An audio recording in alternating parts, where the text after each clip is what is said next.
시각 장애인이신 윤인수 목사님이라고 계십니다.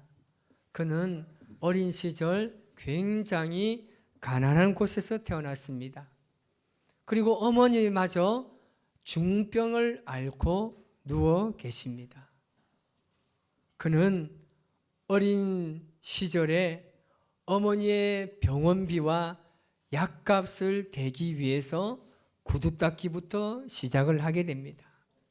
열심히 그가 돈을 모으고 어머니에게 이 돈을 정말 기쁜 마음으로 전해드리고 싶어서 어느 날 돈을 모은 것을 가지고 어머니에게 달려갑니다. 그 돈을 받아든 어머니가 그 어린 윤인수를 어깨를 도둑이면서 이야기합니다. 고생했구나. 정말 애썼다. 내가 너의 짐이 되는구나 라고 이야기하면서 격려와 칭찬을 아끼지 않았습니다. 그러면서 어머니가 그에게 이야기합니다. 우리 먼저 11조를 하나님 앞에 드리자라고 이야기합니다. 그러자 이 말을 들은 소년 윤인수는 대뜸 화를 내는 겁니다. 11조는 무슨 11조입니까? 하나님께서 우리에게 뭐 해준 게 있다고 우리가 왜 11조를 내야 합니까? 내 눈 멀게 했죠. 어머니 병들었죠. 우리 공산당에게 쫓겨가지고 우리가 피난민이 됐잖아요. 우리 재산도 다 빼앗겼잖아요. 그런데 무슨 하나님께 11조를 준단 말입니까? 저는 절대 그럴 수 없습니다라고 어머니가 굉장히 화를 내었습니다. 그러자 그 어머니가 아들의 손을 꼭 잡고 이야기합니다. 인수야, 고향을 잃어버린 것도 한스럽고 집을 잃어버린 것도 원통하고 건강을 잃어버린 것도 서운한데 우리가 하나님까지 잃어버리고 믿음까지 잃어버리면 우리가 어떻게 살 수 있겠느냐? 어린 윤인수는 그 어머니의 말에 눈물을 펑펑 흘렸습니다. 그리고 그 어머니의 말을 평생 가슴에 기억하고 그 말씀을 인생의 좌우명으로 삼고 살았습니다. 인명호피라는 말이 있습니다. 이 뜻은 우리가 잘 아는 대로 호랑이는 죽어서 가죽을 남기고 사람은 죽어서 이름을 남긴다는 말입니다. 우리가 이 땅에 수십 년간 살아가면서 각자에게 주어진 시간에 따라 살게 됩니다. 그리고 그 시간이 다하게 되면 우리가 세상을 떠나게 됩니다. 그때, 세상을 떠날 그때 나는 무엇을 남길 수 있을까라는 깊이 있는 고민을 우리가 할 필요가 있습니다. 내가 하나님께 부르심을 받고 난 이후에 사람들은 내 이름을 기억할 때 과연 무엇으로 떠올릴 수 있을까? 우리가 깊이 생각해 보아야 합니다. 프랑스의 황제로 유명한 나폴레옹은 죽는 순간에 세 마디를 하고 죽었답니다. 바로 프랑스 군대 조세핀이었다고 합니다. 조세핀은 그 옛날 자신의 아내였습니다. 결국 나폴레옹이 자신의 인생에 제일 소중했던 세 가지를 유언으로 남기고 죽게 되었습니다. 여러분, 여러분에게 죽는 순간에 세 마디를 말하라고 한다면 무슨 말을 할 수 있겠습니까? 제가 말씀을 준비하면서 내가 세 마디 정도 무엇을 말할 수 있을까라고 생각해 봤습니다. 도저히 떠오르지가 않는 거예요. 제가 임종을 앞둔 분들을 많이 만났습니다. 많이 대면해 보았는데 정말 이 세 마디를 하라고 하면 욕먹을 것 같아요. 지금 죽기가 꼴딱꼴딱한데 그 세 마디 하기가 쉽겠습니까? 저도 생각이 나지 않는 거예요. 과연 우리가 그 순간에 처하게 되면 그래도 내가 어떤 말을 하고 하나님 품에 안길지 생각해 보아야 합니다. 오늘 본문은 여호수아의 고별사입니다. 그의 인생의 마지막에 그 백성들에게 당부하는 말씀을 오늘 하고 있는 것입니다. 여러분, 한 공동체의 지도자는요 굉장히 중요합니다. 왜냐하면 지도자에 따라서 나라와 공동체의 생존 여부가 결정되기 때문입니다. 오늘 여호수아가 그의 생의 마지막을 이제 맞이하면서 그의 이스라엘 백성들에게 전하는 메시지가 과연 무엇이겠습니까? 믿음의 세대에게 남기는 유언적인 말은 오늘 우리가 세 가지를 통해서 은혜를 나누고자 합니다. 여호수아는 첫 번째, 그 믿음의 세대에게 우상을 버리라고 말하고 있습니다. 오늘 본문 20절 말씀입니다. 우리 같이 한번 읽어보겠습니다. 만일 너희가 여호와를 버리고 이방 신들을 섬기면 너희에게 복을 내리신 후에라도 돌이켜 너희에게 재앙을 내리시고 너희를 멸하시리라 하니. 아멘. 이스라엘 백성들이 가나안에 정탑한 지 20년이 훌쩍 넘었습니다. 그 20년이 훌쩍 넘었음에도 불구하고 여호수아의 인생의 마지막에 그의 백성들에게 다시 한번 우상 숭배에 대한 죄를 언급하고 있는 겁니다. 여호수아가 충분히 그럴 만한 이유가 있었습니다. 왜냐하면 그때 당시에 이스라엘 백성들은 기성세대와 신세대가 함께 공존하며 살았습니다. 그러면 자연스럽게 나타나는 현상이 무엇인지 아십니까? 바로 세대 간의 문화의 이해 차이가 나는 겁니다. 구세대와 신세대가 이해 차이가 분명히 생기게 됩니다. 사회를 구성하고 있는 모든 공동체에는 이러한 격차가 존재한다는 겁니다. 오늘 우리가 살아가고 있는 시대도 마찬가지입니다. 반드시 이런 이해 격차나 그런 문화를 받아들이는 데 있어서 분명한 차이가 있을 수밖에 없습니다. 제가 아버지 시대의 문화를 이해 못했습니다. 제가 제 자녀의 문화의 시대를 지금 이해하지 못합니다. 여러분도 아마 마찬가지일 겁니다. 여러분 자녀들과 얘기가 소통이 잘 되시는 분 있나요? 아마 어느 문화를 두고 이야기하면 분명 이해 차이가 생기기 마련입니다. 요즘 젊은 세대를 보면요, 말을요 굉장히 줄여서 많이 합니다. 세종대왕이 무덤에서 놀랄 일입니다. 깜짝 놀랄 일이에요. 여러분, 제가 조금 쉬운 줄임말을 한 2개 정도 가지고 와봤습니다. 여러분 아시는지 한번 말씀해 보시기 바랍니다. 얼주가라는 말이 있습니다. 여러분 웬만한 사람은 이 얼주가를 압니다. 여러분 혹시 뭔지 아시나요? 조금 나오는 것 같은데 이게 전혀 모르네요. 얼주가는 말은 뭐냐면 얼어 죽어도 아이스 아메리카노입니다. 제가 여러분 우리 장로님들에게 차 마시러 가고 장로님 저는 얼죽어요 이렇게 하면 뭐지? 무슨 그런 죽도 있나 이래 안 하겠습니까? 몰라요. 조금 더 수준 높은 이 줄임말을 한번 볼까요? 신토불이라는 말이 있습니다. 이 말은 원래 뜻은 뭡니까? 그냥 우리 몸에는 우리의 것이 좋다는 말입니다. 그런데 젊은 세대는 신토불을 뭐라고 이야기하냐면 이렇게 이야기합니다. 신나는 토요일 불타는 이 밤. 요즘 젊은 세대는 이렇게 여러분 이 말을 굉장히 줄여서 말합니다. 그렇다 보니까 저희 자녀들이 이야기할 때 저기 어느 나라 말인지 이해 못할 때가 너무나 많습니다. 여호수아 당시에도 이 세대 간의 문화에 대한 이해 격차가 분명히 존재했습니다. 이 격차를 어떻게 나누느냐 하면 이스라엘 백성들이 가나안 땅에 이르기까지 그 모든 일들을 경험한 기성세대입니다. 그리고 모든 환경을 다 갖춘 상태에서 어려움이나 고난이나 고통 없이 자란 세대, 그렇게 두 분류로 나눌 수가 있답니다. 그런데 보십시오. 기성세대는 어떤 삶을 살았습니까? 역사적인 사건을 통해서 하나님의 놀라운 기적과 은혜를 그들은 몸소 체험하며 살아왔습니다. 그런데 젊은 세대들은 그런 경험을 해보지 못했다는 겁니다.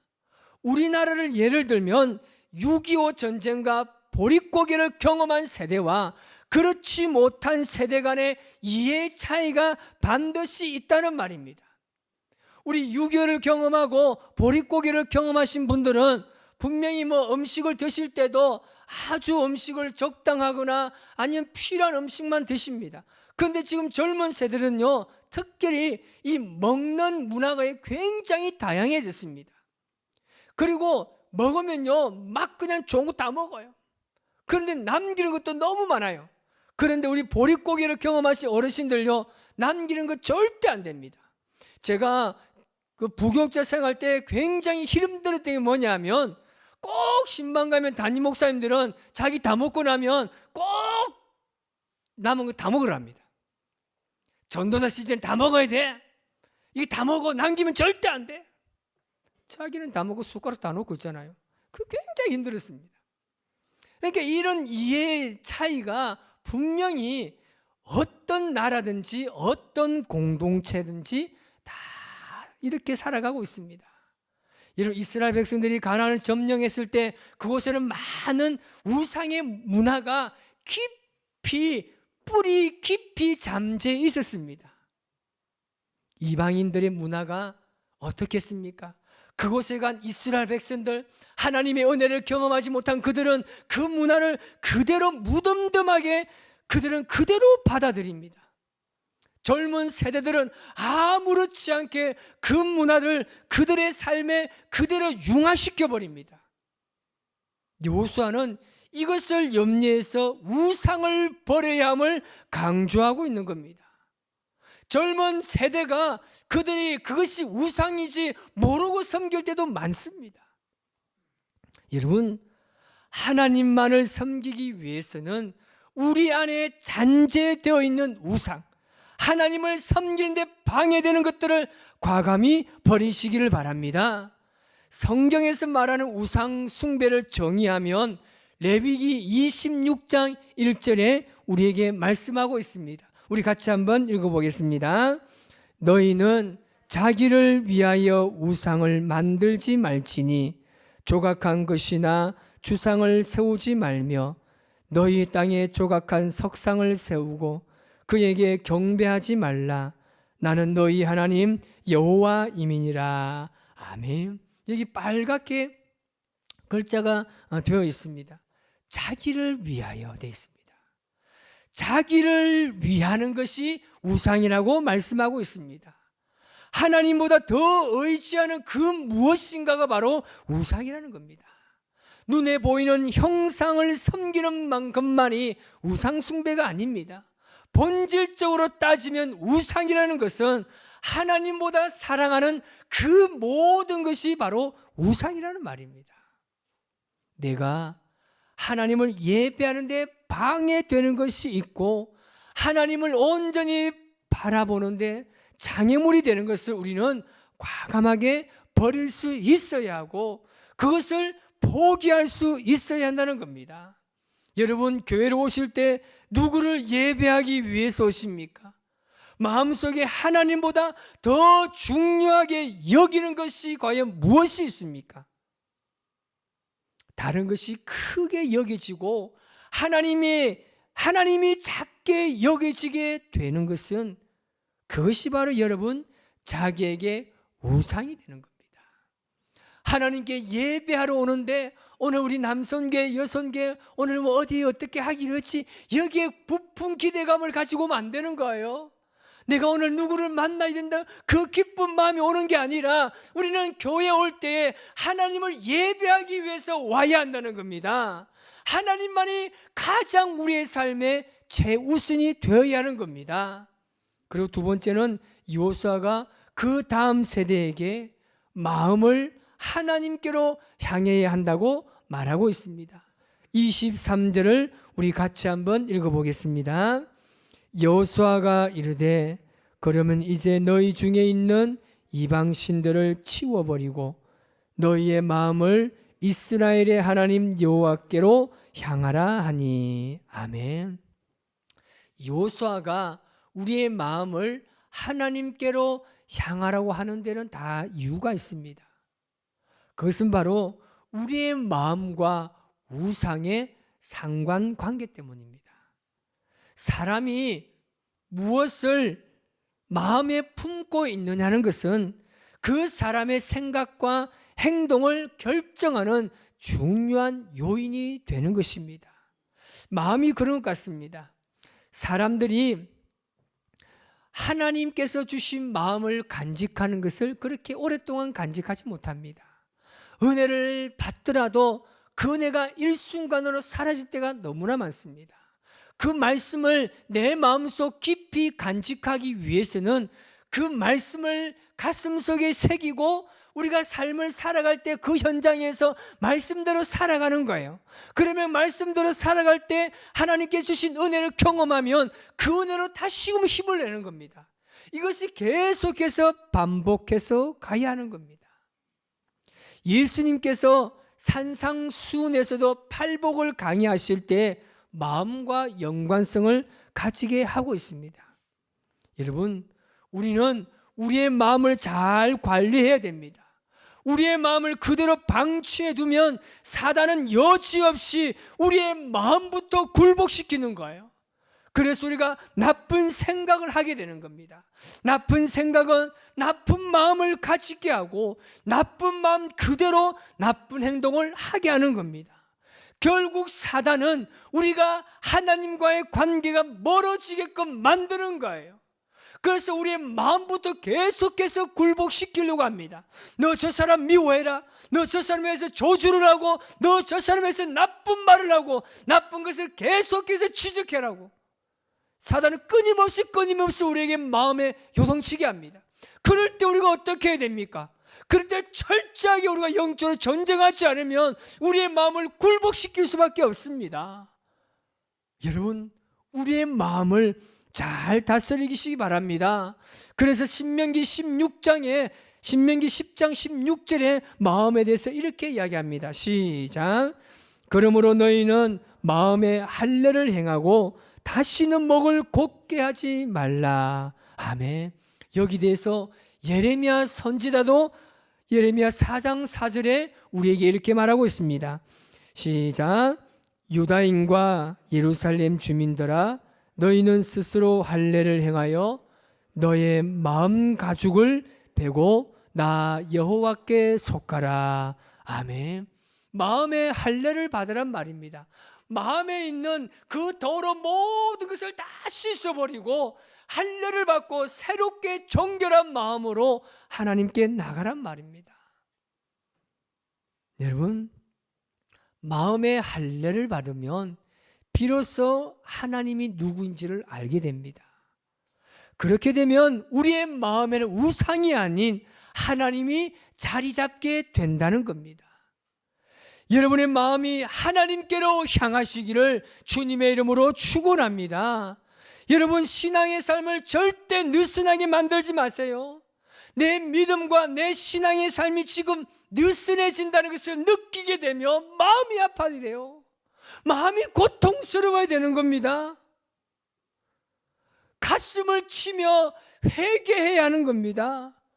그런데 우리는 어떻습니까? 아직은 괜찮다고 합니다. 아직은 내가 그래도 버틸 힘이 있다고 말합니다. 아닙니다. 과감하게 결단하고 주님 앞에 나오시기 바랍니다. 지금 시작하세요. 절대 우리 신앙을요 느슨하게 계속해서 가버리면 이제 나중에는요 일어설 힘조차 사라지게 되는 겁니다. 지금 코로나 때문에 온라인 예배를 병행하고 있습니다. 얼마나 많은 사람들이 교회를 떠나고 있습니까? 이제는 괜찮다고 합니다. 이제는 교회 안 나가고 예배 드릴 수 있다고 이야기합니다. 가정에서 온라인 예배가 정말 얼마나 된다고 생각하십니까?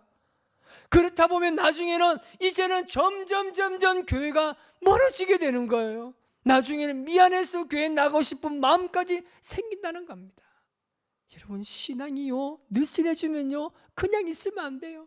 가슴을 치어야 됩니다. 하나님, 내 신앙이 지금 이렇게 느슨해지고 있는데 나는 아직까지도 여기서 앉아있다고 철저하게 회개하면서 주님 앞으로 나오시기 바랍니다. 여러분, 요수아가 그 다음 세대들에게, 그 믿음의 자녀들에게 이런 말을 한두 번 했겠습니까? 아닙니다.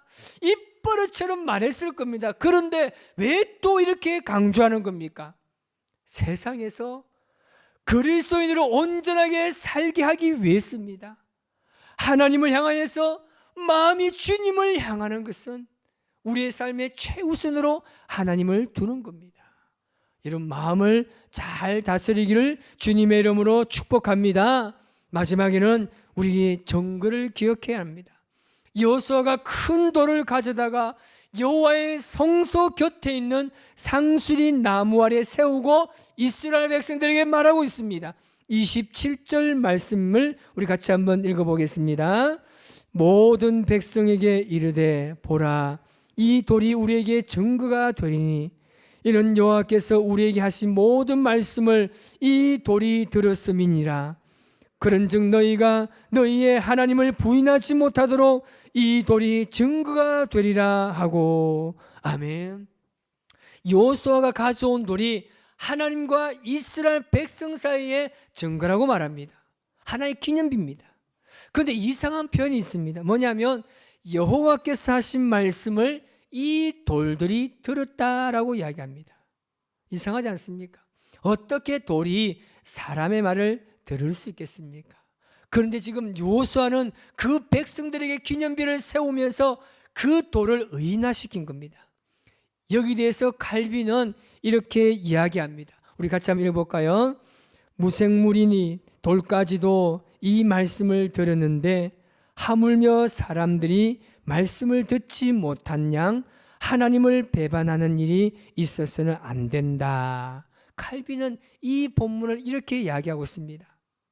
이 기념비는 하나님을 떠나지 않도록 세운 것입니다. 여러분, 우리의 삶에 하나님과 나와의 기념비가 있습니까? 약속의 증거가 될 만한 어떤 것이 있습니까? 바울은 하나님과의 약속이 될 만한 그 기념비가 자기가 가지고 있다고 말합니다. 갈라디아서 6장 17절에 바울이 이렇게 이야기합니다. 시작. 내가 내 몸에 예수의 흔적을 지니고 있노라. 아멘. 하나님과 바울 사이에 기념비와 같은 것이 존재하는 것이 바로 흔적이라고 이야기합니다. 일평생 자기를 괴롭혔던 질병이 될 수 있습니다. 돌에 맞아 죽을 뻔했던 그 상처가 그에게 기념비고 40에 하나 감한 매를 여러 번 맞은 그 상처가 하나님과 자기의 기념비가 될 수 있다는 겁니다. 사랑하는 성도 여러분, 여호수아가 믿음의 자녀들에게 마지막으로 이 남긴 말씀은 오늘 우리 교회와 우리에게 하신 말씀이 아니겠습니까? 공자는 80세에 마지막에 남긴 말이 이랬습니다. 지는 꽃잎처럼 현자는 그렇게 가는구나 라고 이야기합니다. 폭군인 네로 황제가 마지막에 뭐라고 이야기합니까? 한 예술가가 가고 세계는 혼란스럽구나 라는 어처구니 없는 말을 남기기도 했습니다. 과연 우리는 하나님의 부르심 앞에 어떤 말을 남길 수 있겠습니까? 어떤 말로 믿음의 자녀들을 교훈할 수 있겠습니까? 그것은 바로 하나님의 은혜입니다. 내가 경험하고 체험한 놀라운 하나님의 은혜를 우리가 믿음의 자녀들에게 남겨야 하는 것입니다. 바로 여호수아가 남겼던 그것입니다. 어떤 땅보다도 어떤 물리적인 것보다도 그는 그 자녀들에게 자신의 삶을 인도한 하나님의 은혜를 그들에게 남기기를 원했다는 겁니다. 우리 모두도 내가 경험한 그 하나님의 은혜를 우리 믿음의 자녀들에게 삶처럼 남기시기를 바랍니다. 그렇게 하기 위해서는 우리가 하나님을 늘 경험해야 되겠죠. 오늘 이 시간 우리가 이 찬양으로 하나님께 영광 돌리기를 원하는데 정말 우리의 일평생에 하나님의 은혜가 없이는 살 수 없잖아요. 우리가 자녀들에게 과연 무엇을 남길 수가 있겠습니까? 그들이 일평생 동안 일하지 않고 살 수 있는 어떤 재물을 남길 수 있겠습니까? 우리가 그들에게 남겨야 하는 것은 바로 내가 경험하고 나의 모든 삶을 인도한 하나님의 은혜인 줄 믿습니다.